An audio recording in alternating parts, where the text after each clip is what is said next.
Hey everybody, welcome back.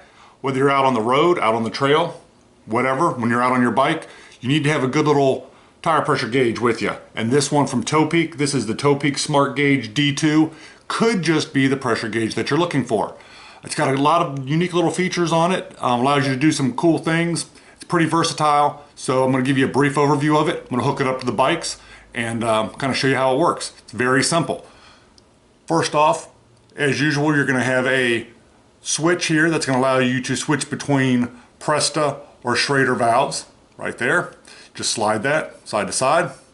This right here is your pressure release. So when you actually have pressure on the gauge, you can press this button and it releases that pressure so that you can remove it safely and not end up tearing up the inside. This is a digital pressure gauge. You can see right there. It's got, it's got your standard US PSI. It's got bar, rather that's PSI, and then it's got bar right there. Yes, that is bar, and it's got kilograms per centimeter. Not real familiar with that one, but that's what it's got.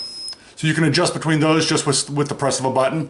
The button up here at the top, pretty cool. What you can do is you can have the gauge hooked up to the bike and you can actually press that button. It's like a tuning button and allows you to adjust the pressure while you have this attached so you know exactly what it is and you're not taking the gauge on and off, getting those pressure readings. Kind of a really neat feature there with the D2. So that's it. Head swivels there so you can get it in any position you need to get it into. Pretty cool little feature. Shuts off automatically after about 3 seconds. Actually, I'm sorry, it powers off after about 30 seconds. You hold the on and off button for about 3 seconds and it'll shut off automatically. So I'm gonna hook it up to the bikes here real quick. I'm gonna kind of show you how it works. I'll hook it up to a couple different ones, a couple different pressures. I'll be hooking up to a time trial bike so you're gonna be able to see the high pressure end. May hook it up to a fat bike so you'll see the low pressure end. And then I'll hook it up to a regular old mountain bike, dual sport type of bike, and you can kind of see a mid-range pressure reading. Stay tuned. Let's move on to the next part of this video. All right, we're inside at the Turbo Trainer, and I've got my triathlon bike here. Got the little Topeak D2. Turn her on. I've got the setting on PSI right now. I'm expecting this to be somewhere in the neighborhood of 100 PSI. That's usually what it sits at when it's in here. So let's take a look and see what we got.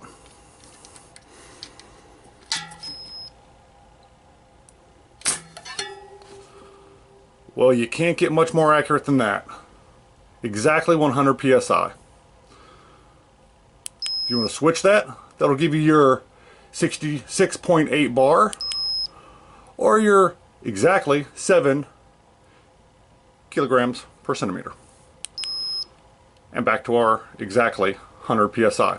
So there we are. That's how it reads. That's how quick and easy that was. Let's move on to one of the other bikes.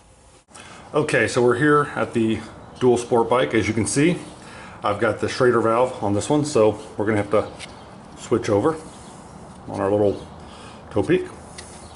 Switch that, turn her on. I'm guessing 60, maybe 60 PSI. Might be what this is on. I've got it set on PSI now.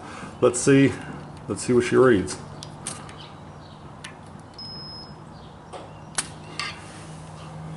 .56, pretty darn close. And again, in bar that's 3.8 kilograms per centimeter squared, actually is 3.9.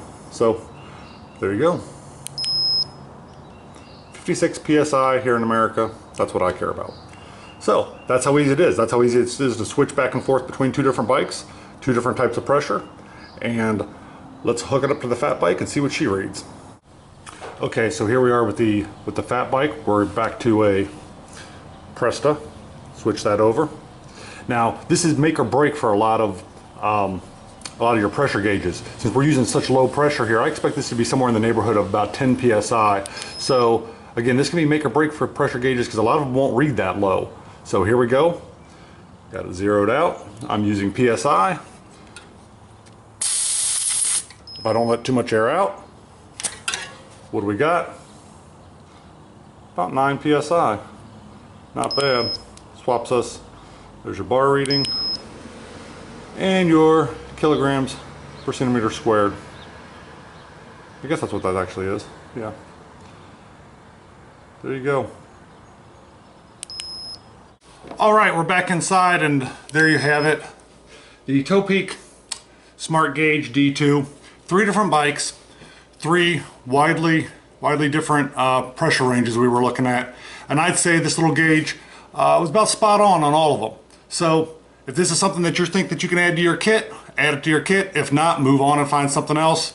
I like it. I find it pretty versatile, pretty useful. So on that note, if you found this video useful, I'd super appreciate a thumb up like at the end, and I will see everybody on the next video.